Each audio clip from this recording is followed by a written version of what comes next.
YouTubers, welcome back to my channel. Today we're gonna make some maintenance to our Facetron. We're gonna check the motor, the electric motor underneath, because mine, it's very noisy. It became very noisy and it's unbearable. If I cut for a couple of hours, 3-4 hours a day, and with this noise the whole day in my head, I mean, it drives you mad.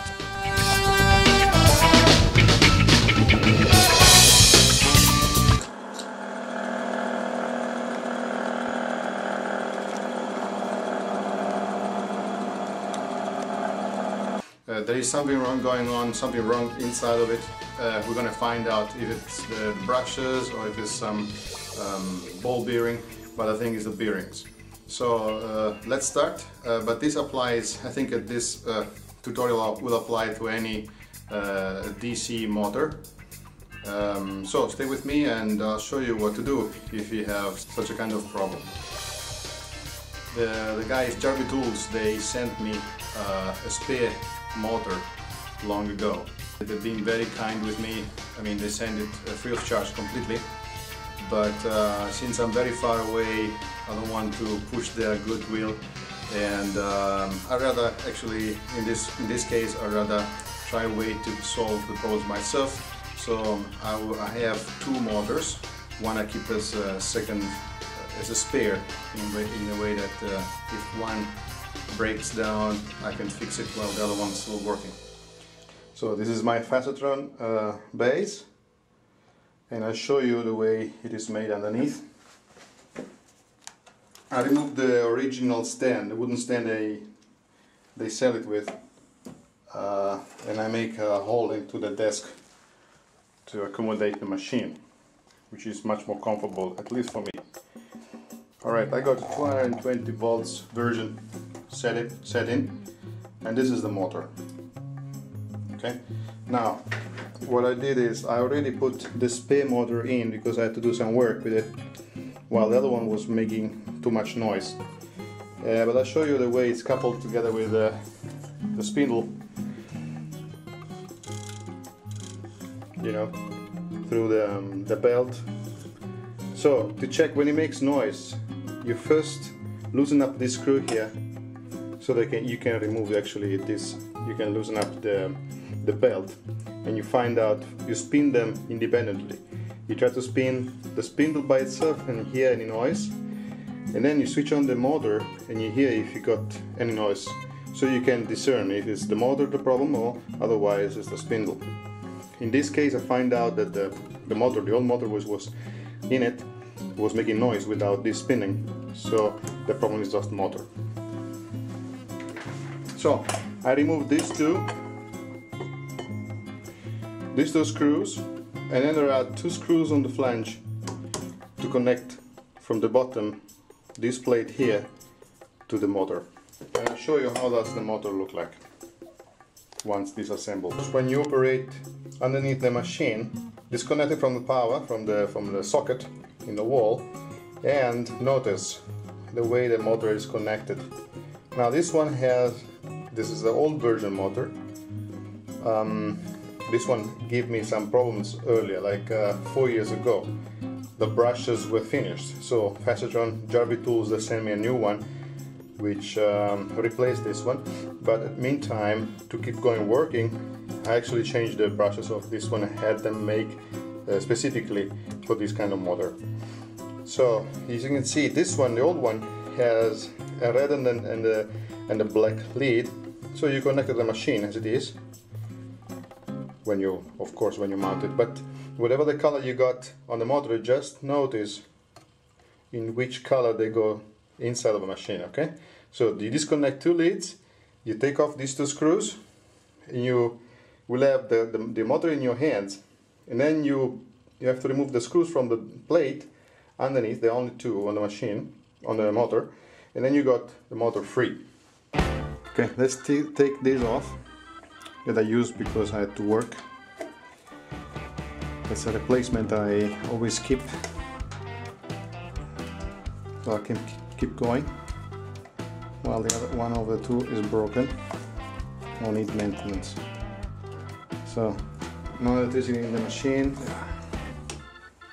there is these screws. This one doesn't need to be completely off. The other one here, yes. Great. Allen keys. Not too fan of Allen keys. Alright. I'll show you the way the flange is connected to the motor. Okay, cool. See, as you can see, you got other two screws here. You just take them out to remove the block. This is a motor that they sent me as a replacement of the previous one. Well, I was happy to see that it was made in America, even if I don't live there, I'm not an American, but at least it's not from China. I don't have anything against them, but I see that, I mean, other countries, they also can produce sometimes. So, as I said, you know, you have to see the leads, you notice where it was connected. You know, if you got this one, in any case, the black is always with the black, and the white is always. I mean, if the black is always the negative, then whatever is left, which is only two wires usually on the leads, you just connect it to the red one on machine. Now, I already opened this thing because I cleaned it up. As you can see, you got two screws at the back here, and you just have to unscrew them in the front. So they come out. They're quite long. You just keep them, and so the machine, the motor will open. You can see. I'll show you now the bottom first. Okay, these are the brushes. This brings electricity to the rotor. All right, you have to check if they're worn out completely. Then you got to change them. And then you got a bearing here at the bottom, which we take out. See, the replacement of the brushes turns out to be very, very easy. Alright. So here it was full of grime, dust from the brushes that they wear off slowly. So this is the first bearing, which is at the bottom of the motor. Okay, put this down. And then we got the rest of the motor here. We got the rotor and we got the pulley. Now the pulley has a little screw which fastens it to the spindle of the motor, to the rotor. There is a little screw, usually it's a Allen key. You just take it out. Once you take out the screw, you remove the rotor from the stator, from the casing.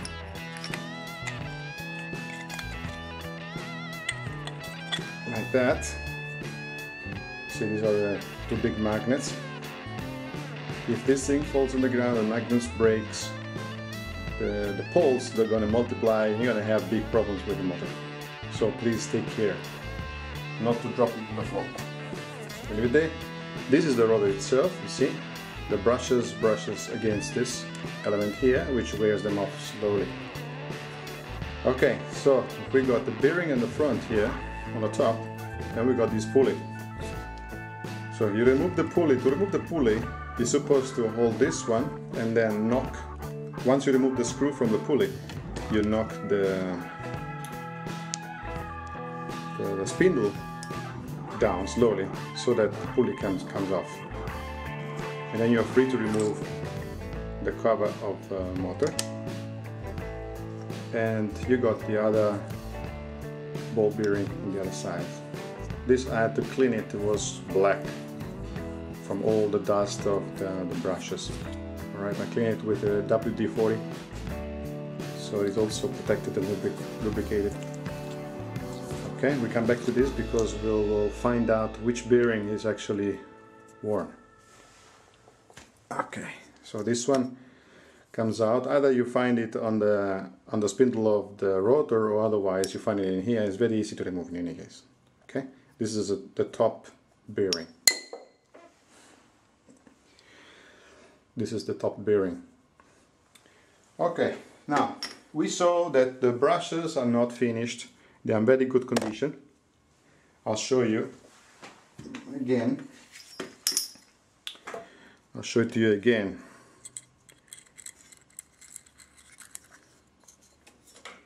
Okay, it's better, I think. Sorry, you had to look not so bright so far. But I think you still had a good chance to see nicely the video. You see, there is plenty here, plenty of meat still before to change these brushes. If you feel very uncomfortable to have opened the motor and you really don't feel to do it again, you can also change them in this condition. But I think this thing is gonna last probably another 2 years before replacement. Okay, so you find out that the brushes are not the problem that makes the noise, give the noise to the motor or spinning, and there is not interruption in the spinning, so it's not the brushes. The problem is another thing. Now you see the rotor is in very good conditions. There is no problem with it at all. There is no sign of burning, there is no sign of a consumption or wearing off of the rotor in this, on the connection. So also the spindle is okay. Okay, there's no problem with this. Alright, cool. Now, so our probable guess is actually the bearings, one of the bearings or both of them, which are giving a problem. So what we do is you find out which one is it. We put them in their position. Okay, and then we hold it by the bearing and we try to spin it. I don't know if you can see it. I can feel it on my hands. While spinning the rotor, there is a bit of wobbling of the bearing. I don't know if you can see it properly. Yeah, I can see it. So that's the one. This is the one which makes noise while the motor was in function. This one is pretty good and is logic because the tension of the belt is applied mostly on the top. So it's the top is more under pressure than the bottom, and therefore it's more subject to damage. So we just have to go to the supplier of these bearings that has numbers on there, and so we just have to find exactly a new one. If you want, they're not too expensive, so you can change also the bottom one, but I don't have a problem, so I will keep the bottom one and I'll change the top one and see if it betters. Alright, see you soon. I'm gonna buy the new bearing. Okay, I'm back. I got the new ones. You see, I asked for the price of one and it was so low that I decided to actually buy both. So I'm not planning to put my hands into the motor anytime soon. I mean, these two, they costed me 50 South African rands, which is, probably it's corresponding to a couple of US dollars for both. So I didn't hesitate, I just got them new.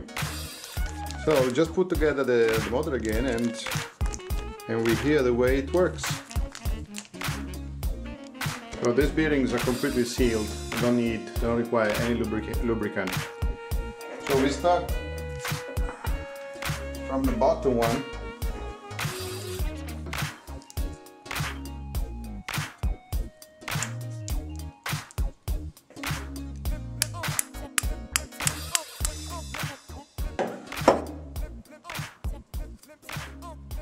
Okay, one is in.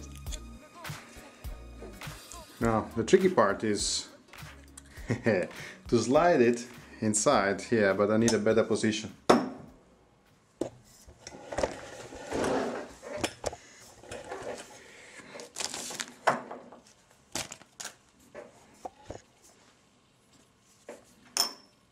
Let's take off some stuff from around. Let's see the way I'm gonna do this. Let's use some of this. I don't know how to call it, I don't remember. It's like a putty glue. Okay. At least is the third hand. There we go. Okay. Probably you need either 4 or 5 hands to do this thing.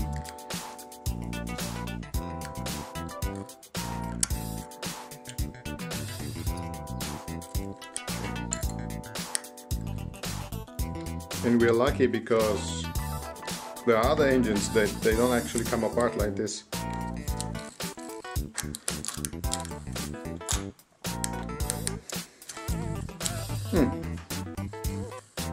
Very good, it's in there. So now we put the magnets, and we have to hold this straight because this thing gets sucked in very quickly. Right.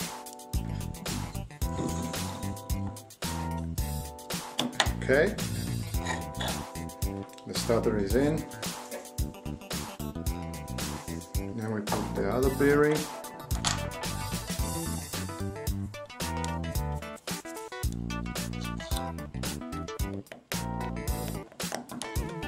Okay, let's not forget this important element, which is the spring, which keeps the bearing in position and spaced a bit the top. And yeah, I'm gonna put the top on top. That's it. Alright, the 2 screws are here, they're ready now. Look better. And these ones they went in from the top. So line with the empty spaces in the motor. And you have to align it at the back as well. Otherwise they won't come inside. There is a magnet inside, that's the problem. It attracts the screw towards the magnet, but yeah, we should be able to center it eventually. Yeah, you see it, you see the screw coming, you see that? You have to just a little bit longer, I wouldn't have heard. Oh man. Okay, I'll come back to you. I have to change the position. So it took me like 1 minute more, just in a more comfortable position without the camera on the way. So let's just put the nuts outside, lock it into place, and we put it back to see. Oh no, I forgot about the pulley. We're gonna also fit that one. Let's screw the, let's fasten the bolts. See, okay, now it's pretty easy.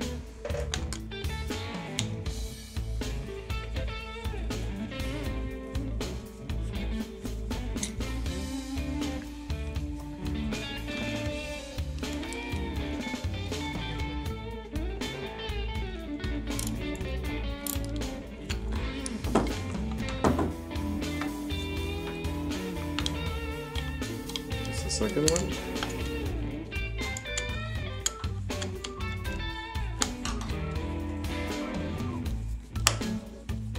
Yeah, it's closing nicely now.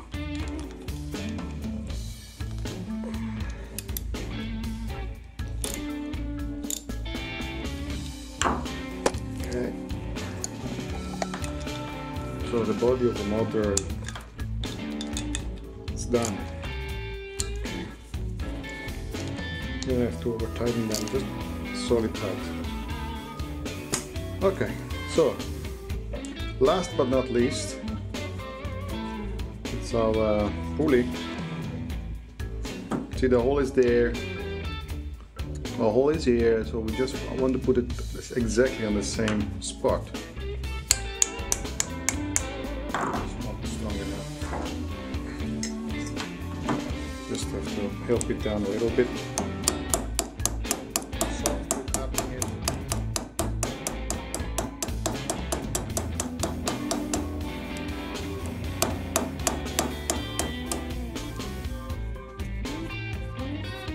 Next time we use a little block of wood to knock on it. Just remind me. Yeah, we're gonna use this old one just to press it down. Okay, set back the screw, which keeps the thing in position.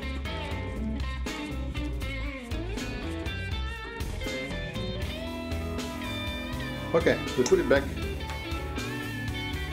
to see if it works nicely. Alright, if I mention nicely the two holes, 1 and 2. You must put this one before you put it back, otherwise there is no way that you can put the belt once you screw in the flange.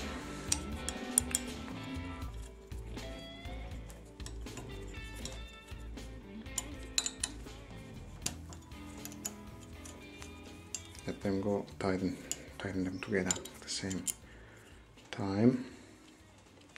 1 and 2. We don't have to overdo. Just nice and tight. And then we put it back.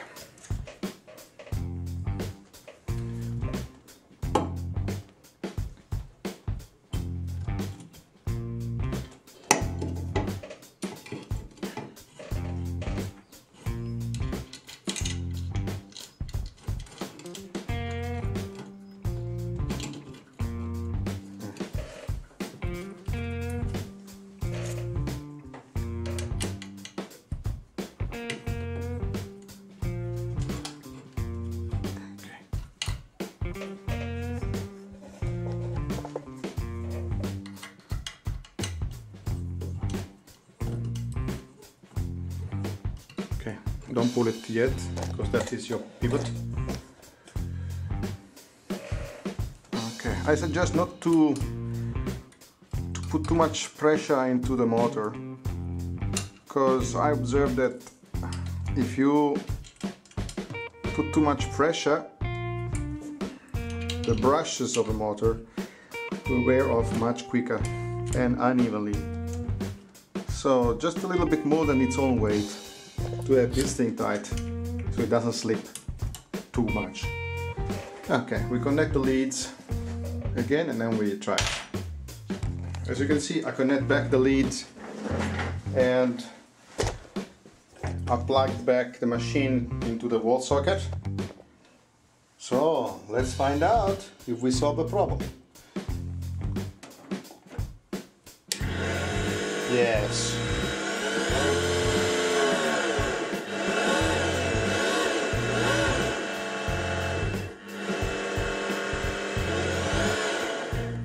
Very good. Let's see what happens if we put it upside down as it has to be. It should be even more silent because the motor is going to be below, underneath the desk instead of on the top. I'm going to match now where the screws on it are. Yes. That's it. Let's hear it in proper working conditions.